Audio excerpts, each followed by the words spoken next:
Good evening and welcome back to Trinity Gardens, Wednesday night in the Word. Tonight we're going to be talking a little bit about signs and symptoms of mental illness. And we'll talk a little bit first about what are some of the most prominent mental health illnesses that we're familiar with and that we see and talk about in today's society. 1 in 5 adults will experience some type of mental illness in their lifetime. Those adults are between the ages of 18 and up, right? And then alarmingly, 1 in 5 teens between the ages of 12 and 18 will also experience some type of mental health challenge in their lifetime. So it's really important that we understand the signs and symptoms of these mental health challenges so that we're not just excusing these behaviors, these signs and symptoms as behavioral or someone who is low functioning, low performing, lazy, and they just don't care. So the first thing I'd like to talk about is anxiety. Anxiety is a mental health illness that is in the Diagnostic and Statistical Manual for Mental Health. When we think about anxiety, it's not, again, just feeling anxious about something. There is a normal level of anxiety, of anxiousness. We can be anxious about an interview, about a speaking engagement, about going into a new social circle. That's normal. It's just a little apprehension. But what we're talking about tonight is the level of anxiety that is debilitating, that will stop you from going through daily life and maintaining daily life functions. Now, we know that the word says, be anxious for nothing. Right?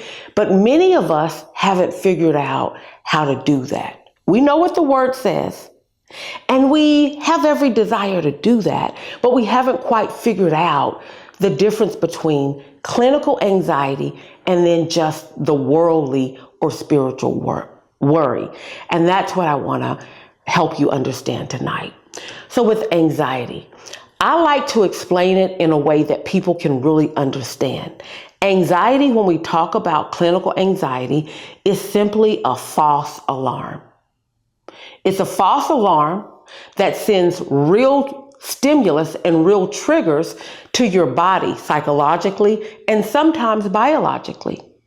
So when we start to experience anxiety on a clinical level, you might experience signs such as sweating, heart palpitations, right? Stuttering, having upset stomach, just completely shutting down.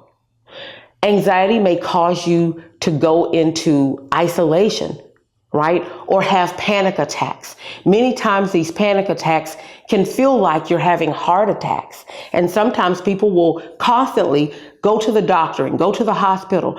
Something's happening with my heart.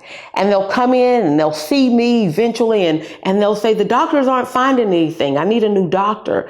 And after we do what I call root work, right? And we start to go back and explore and investigate what's happening, when it's happening, why it's happening, how long it's happening, then we get to a diagnosis of clinical anxiety.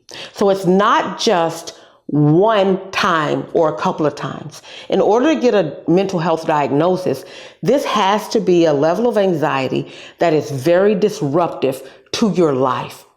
It causes you not to be able to function. It causes a lot of physical or biological symptoms. Again, the heart palpitations, sweaty hands, feeling stuck, feeling like you're going to faint, feeling lightheaded. Okay? So one of the other mental health diagnoses that is pretty prevalent, and we see it often, is depression. I like to describe depression as us ruminating over something that we cannot change, right? That's one of those social triggers of depressed mood. But there's also clinical depression. And clinical depression can be biologically, genetically inherited. It can also happen as a result of psychological, like a lot of trauma. And so if we sit in trauma for an extended period of time, that can change the chemical makeup in our brains, right? And so if we're talking about environmental, social and environmental depression, that is typically caused by being in an environment where we're pushed down, where we feel low, we've got so low self-worth, and we're ruminating over something that we can't change. Probably something that's really traumatic, like sexual abuse or grief that we haven't been able to get past, something really sad that can trigger bouts of depressed mood. And then again, like I said, the chemical imbalances. So what are some of the signs and symptoms of a depressed mood? Not wanting to eat, right? Sometimes we see individuals with a depressed mood, all of a sudden they're losing weight, 10, 20, 30 pounds in a very short period of time, and they really don't understand where it's coming from. They've gone to the doctor, there's no cancer, there is no medical reason for this weight loss. Sometimes with depressed mood, people will begin to overeat. And so you have people that have been in a depressed mood and they're looking for some type of instant gratification. So they grab sugar and treats and sweets, and they use that to give them some instant gratification, that dopamine, those hits. But it doesn't last long, and they keep chasing those little hits of joy and happiness. And before you know it, they're 600 pounds, right? Having to have the roof lifted off to come out of the house. And people think, oh no, they're just greedy. Many times, a lot of that overweight comes from unmanaged or undiagnosed depressed mood. There can be crying spells, spells of sadness, and sometimes depressed mood, when it's not treated, can lead to self-harm. So I work with children and adults, and I see it displayed differently in adults and children. Sometimes children who are struggling with a diagnosis of a depressed mood may resort to behaviors like self-injurious, harming themselves by cutting, right? I'm so sad. I feel numb. I almost feel dead. So I'm cutting to relieve some of that sadness that I'm feeling. I'm starting to have suicidal ideation. And it's not really that I want to die. It's just that I want to escape this constant sadness. There was a commercial back in the day that was talking about medication that would help depressed mood. And it was so fitting of how someone who's struggling with clinical depression might feel. And again, that clinical depression is a chemical imbalance by no fault of your own that's very difficult to resolve without having a medication to help normalize the chemicals. And I remember this commercial because there was this lady, and she got up and she walked out of the house, and she's trying to engage with her husband and her children and her friends, but she's starting to isolate socially. And she's dragging slowly, and she decides, I'm going to get up and I'm going to get out of the house. And as soon as she gets out of the house, this big blue coat that's heavy wraps its arms around her and pulls her down, and she's just very slow and lethargic. And that's what depressed mood does to people, right? It slows them down. It takes their joy away. And they may start to speak slowly and move in slow motion. And they may not have clarity. They may not be as in tuned and focused to conversations. And it may feel like that they are pulling away because they don't like you or they don't want to be around you.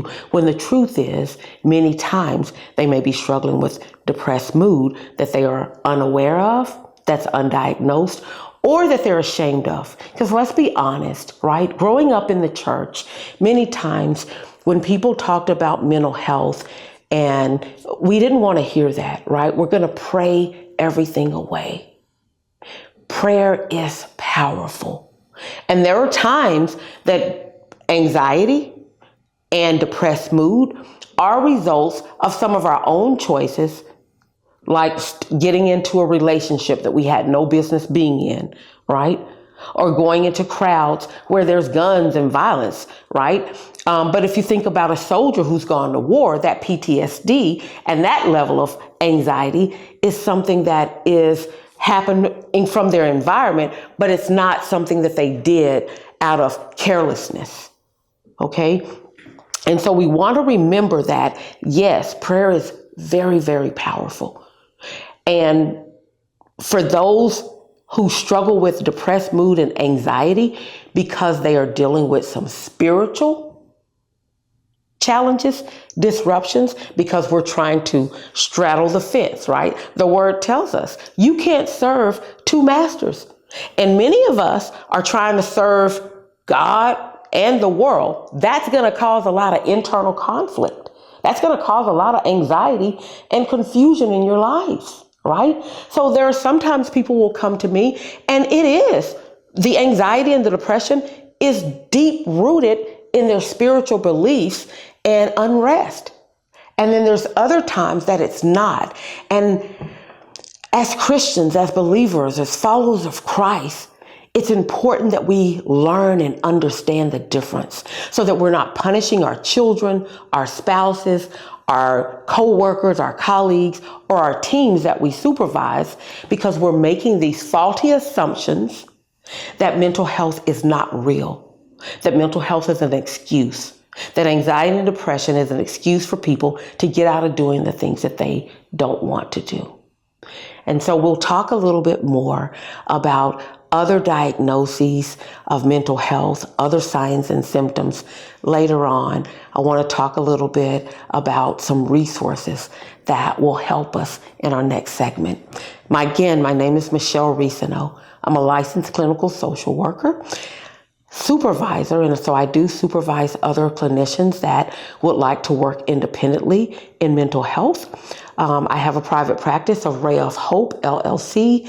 I am starting to practice and do some therapy sessions here at Trinity Gardens by appointment only. I also do some mental health speaking and training and education. And so I pray that something here tonight has helped you to have a little bit more of an understanding about the signs and symptoms of some mental health diagnosis. There's a lot more. And so stay tuned.